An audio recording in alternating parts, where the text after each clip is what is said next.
Assalamualaikum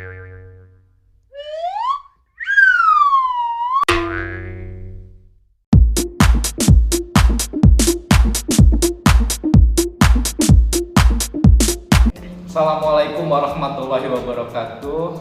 Berjumpa kembali dengan saya Dede Muhtar Safari di mata pelajaran Bahasa Indonesia untuk kelas 9. Tak terasa kita sudah 1 tahun hampir tak berjumpa karena adanya COVID-19. Kita belajar di rumah dan selalu ikuti protokol kesehatan. Baik, untuk hari ini kita akan belajar mengenai teks cerita inspiratif. Untuk itu ikuti video pembelajaran berikut ini. Baik, untuk bab ini kita akan membahas mengenai teks cerita inspiratif.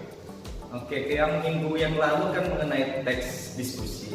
Setelah teks diskusi ini yang di bab akhir di buku paket kalian, nanti kalian bisa lihat dan dilihat di halamannya bahwa di bab terakhir merupakan teks cerita inspiratif. Teks cerita inspiratif itu seperti yang kalian lihat merupakan bentuk narasi yang lebih bertujuan memberi inspirasi kebaikan kepada orang banyak. Bahkan teks cerita inspiratif itu kalau lebih tinggi dia bisa membuat seseorang berjanji pada dirinya menjadi seperti apa yang dibacanya. Maksudnya, cerita itu bisa menginspirasi seseorang, kita sebagai pembaca bisa memberikan rasa empati lebih kepada manusia atau kepada teman yang lain. Nah, setelah kalian tadi mengetahui mengenai pengertian teks inspiratif, sekarang ada ciri-cirinya. Jadi untuk materi hari ini hanya 2 saja. Kalian mengetahui apa itu teks inspiratif yang tadi sudah kita bahas, yaitu narasi yang bertujuan untuk membangun pembacanya supaya lebih baik. Dan ini ciri-cirinya. Ciri-cirinya itu terbagi ada 6. Yang pertama, struktur teks terdiri dari orientasi, rangkaian peristiwa, komplikasi, resolusi, dan koda. Itu seperti di struktur teks cerpen yang pernah kalian baca di bab sebelumnya. Itu untuk poin pertama ciri-cirinya.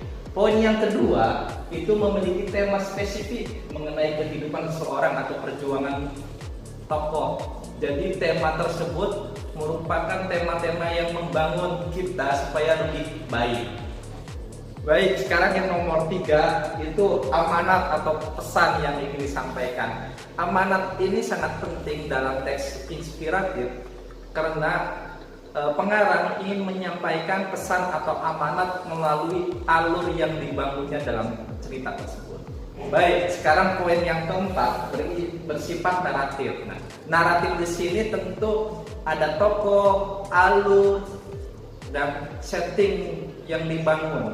Berbeda dengan deskripsi persuasif yang pernah kita pelajari. Naratif di sini menceritakan ya. Baik, untuk yang kelima itu tokoh utama dalam teks cerita inspiratif menjadi panutan. Kenapa? Karena tokoh utama di sini menjadi cerminan bagi pembacanya supaya lebih baik. Itu panutan bagi pembaca. Yang terakhir, yang keenam, tokoh dalam teks cerita inspiratif dapat berasal dari kehidupan nyata atau fiksi. Kita ambil contoh tokoh Pak Habibie. Beliau merupakan tokoh nasional, tokoh yang bisa menjadi panutan bagi kita semua sebagai generasi muda. Baik, untuk hari ini kita materinya hanya pengertian dan ciri teks inspiratif. Jadi kalian tolong nanti di minggu ini kalian baca saja dulu. Kalian cari teks inspiratif di mana saja, bisa di online atau di media cetak atau di buku kumpulan cerpen atau kisah yang lainnya. Dan yang kedua, coba kalian sedang baca itu di screenshot dan dikirim ke GCR Bahasa Indonesia.